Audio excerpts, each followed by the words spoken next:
Thank you very much, and a very good afternoon to you. During the council meeting of today, I presented two memos on behalf of the Federal Capital Territory Administration. The first memo is for the augmentation of the ongoing contract for the construction of Yaba to Pache Road in Kwali/Abaji Area Council. And that was in the sum of 431,640,286 naira. And as you know, that's an area that is by the river Gurara, which is a very important river water body crisscrossing the FCT. It's a very important agricultural area, and this particular project, we hope when completed, is going to enhance the economic development of that area, enhance food security in the FCT, and bring about security and peace. The second project, which is also an augmentation, is in the sum of 7,302,585,139 naira. It's to Salini Nigeria Limited, one of the major road construction companies operating in the FCT. And the intention of that contract, which is already existing, is to link the Northern Expressway from Ring Road 3 to Ring Road 4, eventually completing that critical road that is supposed to connect the Abuja Industrial Park with the rest of the road systems within the territory. And we hope that, as you know, industrialization is one of the key objectives of this administration, and by extension, all the multiplier effects that normally societies will get when they industrialize. It's a very important project which we'll try as much as possible to fund so that we can see completion within 24 months. Thank you very much.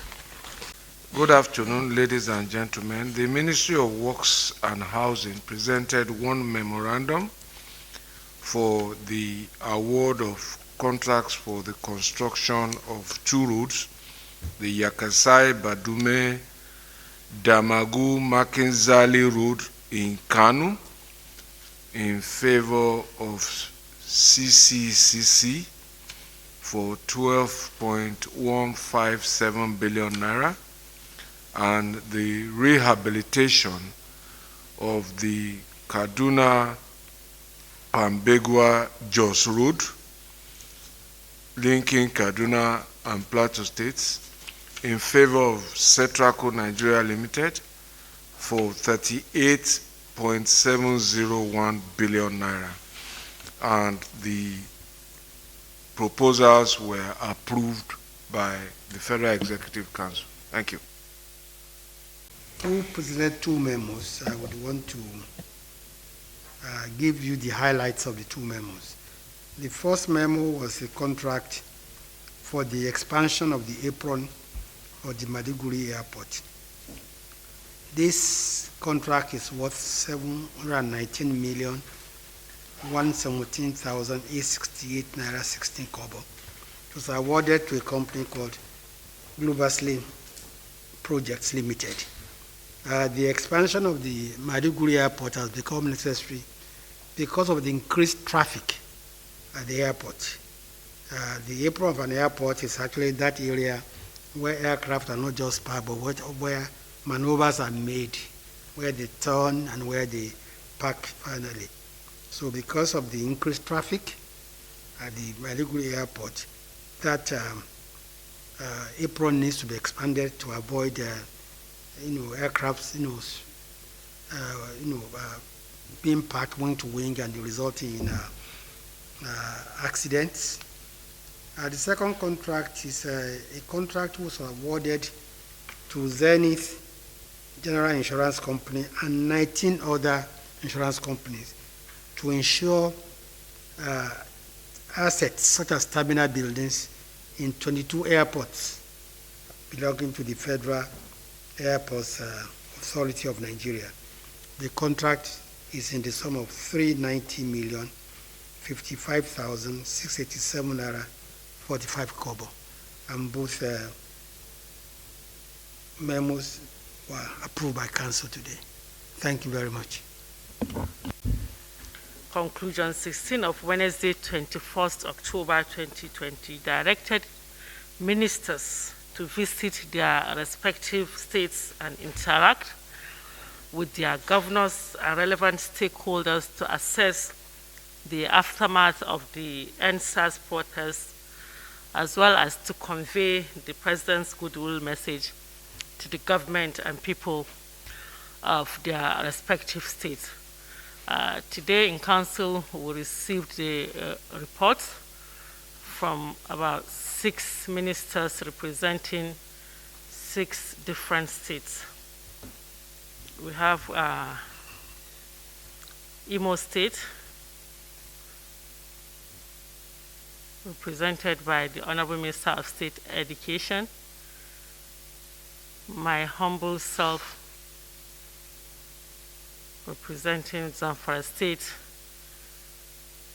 Minister of State Stores and Mines, representing Abia State, Honorable Minister of Information and Culture, Kwara State, and Honorable Minister of Women Affairs, Plateau State.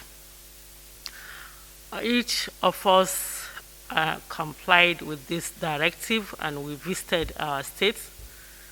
I will speak on my own report as well as the report of the Honorable Minister of Women Affairs. For us in Zamfara State, we met with the government, the traditional rulers, and different other associations and interest groups, where I conveyed the message of hope and peace by His Excellency President Muhammad Buhari, and we also informed them of the numerous government intervention programs across the country and in Zamfara State in particular.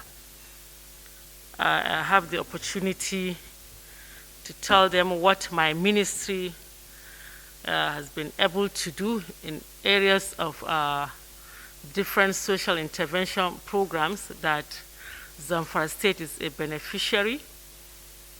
And I also told them other numerous programs of government in other ministries.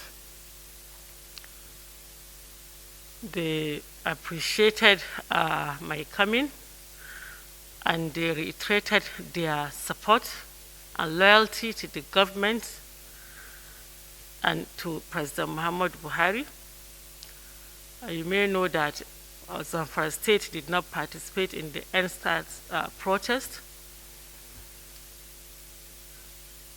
and they also made some recommendations on which they urged me to bring back to His Excellency President Muhammad Buhari for his consideration. The same thing with the Honorable Minister of Women Affairs. She met with the government and all the other groups, traditional rulers, unions, and other interest groups. And it's the same message of peace and hope. And also they have their observations and recommendations to be brought back to His Excellency, Mr. President. This was what was done in Council today for Council's Norton. Thank you very much. Minister, in continuation with what the Honorable Minister for Humanitarian just briefed you people,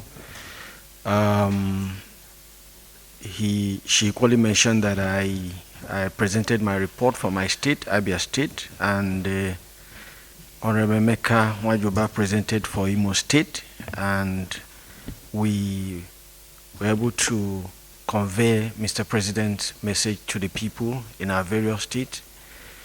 Majorly, one high point that I want to say critically was in Abia State, a documentary was done showing issues concerning war. There is no need for anybody to encourage war anymore. War does not bring prosperity, but peace brings prosperity to the entire world. And that is why we stand for one indivisible nation, Nigeria, for everyone. And that's what Mr. President stands for. And this government has done a lot for this nation within this period, and which we shared with the people, and they are happy with the performance of the federal government, except that they feel that most of the information is not getting down, and which would be started passing on to the people that this is what the government is doing, this is what the government is doing. So I believe that the information is getting out there.